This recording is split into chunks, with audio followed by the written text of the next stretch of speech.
हरे कृष्ण। ओम श्री कृष्ण परब्रह्मणे नमः। श्रीमद्भगवद्गीता अथ अष्टमोऽध्यायः अक्षरब्रह्मयोगः।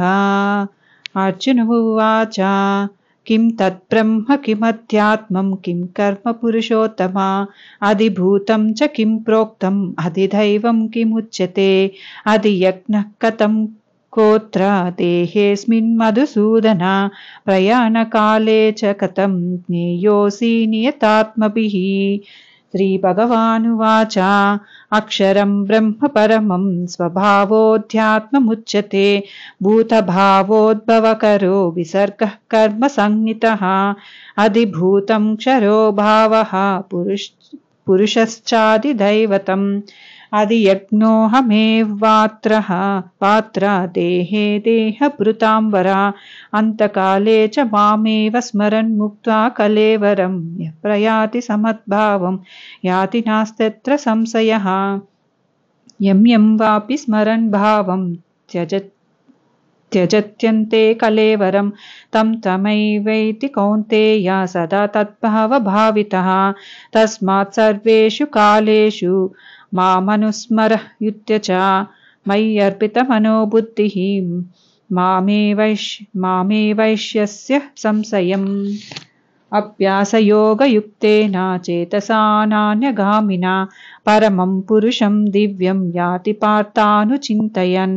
कविं पुराणमनुशासितारम् अनोरणीयां मनुस्मरेत्यः सर्वस्य दातारमचिन्त्यरूपम् आदित्यवर्णं तमसः परस्तात् प्रयाणकाले मनसाचलेन भक्ता युक्तो योगबलेन चैव भ्रुवोर्मध्ये प्राणमावेश्य सम्यक् सतं परं पुरुषमुपैति दिव्यम्।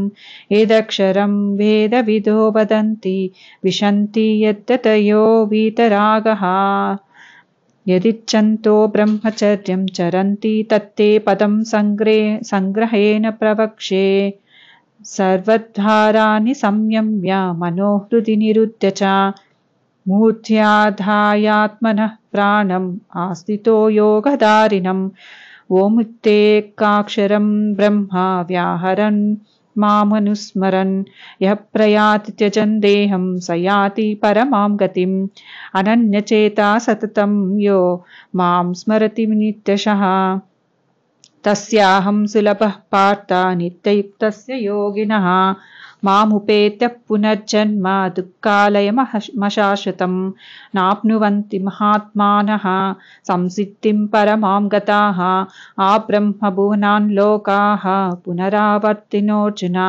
मामुपेत्य तु कौन्तेय पुनर्जन्म न विद्यते सहस्रयुगपर्यन्तम् अहत्यद्ब्रह्मणो विदुः रात्रिं युगसहस्रान्तं ते होरात्रविदो जनाः।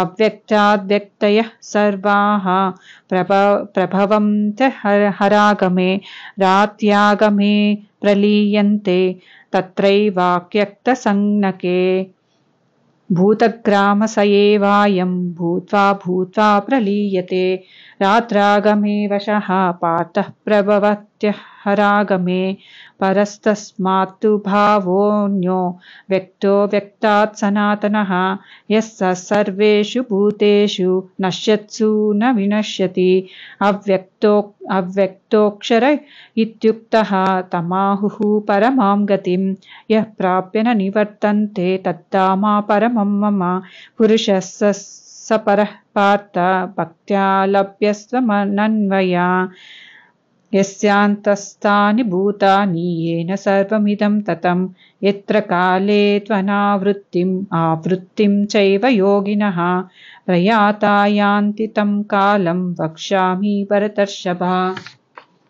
अग्निज्योतिरः शुक्लः षण्मासा उत्तरायणं तत्र प्रयता गच्छन्ति ब्रह्मविदो जनाः धूमो रातिस्तथा कृष्णः षण्मासा दक्षिणायनं तत्र चन्द्रामसं ज्योतिः योगी प्राप्य निवर्तते शुक्लकृष्णे गतिह्येते जगतः शाश्वते मते एकया यात्यनावृत्तिम् अन्यया वर्तते पुनः नैते श्रुति पार्थज्जानन् योगी मुह्यति कश्चन तस्मात् सर्वेषु कालेषु योगयुक्तो भवार्जुन वेदेषु यज्ञेषु तपस्सु चैव दानेषु यत् पुण्यफलं प्रतिष्ठम् अत्तेति तत्सर्वमिदं विदित्वा योगी परं स्थानमुपैति चाद्यम्।